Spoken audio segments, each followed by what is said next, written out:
नमस्कार, मी चंद्रकांत सूर्यवंशी. तुम्ही पाहताय ते जनमंतक मराठी. सध्या स्थानिक स्वराज्य संस्थेच्या निवडणुका लागलेल्या आहेत आणि सगळीकडे आता प्रचाराची जी धावपळ सुरू आहे.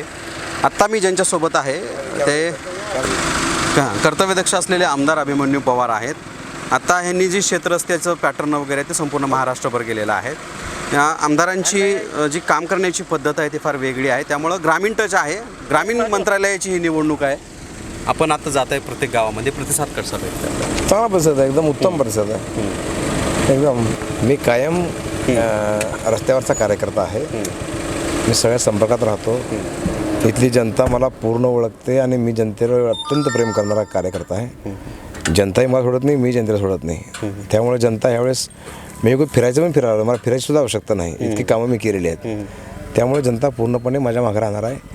100% माझी सगळ्या जागा निवडून येणार आहेत. मला त्यात कसली शंका नाही. जे कोणी राहिली त्या औषध तालुक्यामध्ये ती कारखान्याची ती पण पूर्ण केलं तर आपण कारखाना तर एक ते खूप मोठं काम होतं. कारखाना उभा करणं म्हणजे एवढं सोपं काम नव्हतंच ते, पण ईश्वर कृपेने ते झालेलं आहे. आणि आज 2 लाखाच्या आसपास गाळप झालेला आहे. त्याच्यामुळं शेतकरी पूर्णपणे समाधानी आमच्याकडचा. आता त्यांना माहिती आहे की त्यांचा माझ्यावर खूप विश्वास आहे, माझ्या कामावरचा विश्वास आहे, माझ्यावर वैयक्तिक प्रेम पण आहे. या सगळी सांगड पाहता इथल्या सगळ्या जागा मी 100% जिंकणार आहेत. मला कसली शंका नाही. विकास ही निरंतर प्रक्रिया आहे. विकास हा चालत राहतो. कुठं काय ना काय राहिलेलंच असतं.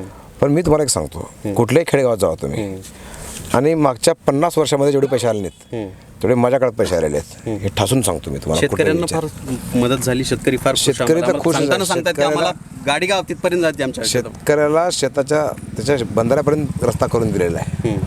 शेती रस्त्याचा पॅटर्नचा जन्मच औषधामध्ये झालेला आहे. आज तो महाराष्ट्रामध्ये पूर्ण गाजतोय. त्यामुळं औसा विधानसभेतला शेतकरी हा शेतरस्त्यामुळं समाधानी आहे. आता माननीय मुख्यमंत्र्यांच्या माध्यमातून, माननीय महसूल मंत्र्यांच्या माध्यमातून हा औसा पॅटर्न पूर्ण महाराष्ट्रामध्ये राबवला जातो. छोटासा प्रश्न, कार्यकर्त्यांना फार सांभाळता तुम्ही, तरी सुद्धा काही जण आहेत ते अपक्ष थांबण्याची प्रक्रिया ठेवतात. इच्छा प्रत्येकाला असते. आता एवढी इच्छा आणि एवढा दुराग्रह काय कामाचा नसतो. पण सांगायचं कोण? त्यांना वाटतंय सगळं आपल्यामुळे चाललंय, वाटतं एकदम जनता दाखवून दिलं तर काय. तर एक शेवटचा अजून आहे, महाराष्ट्राचं फार मोठं नुकसान झालं आहे. अजितदादांचं निधन होऊन महाराष्ट्राचं अतोनात नुकसान झालेलं आहे.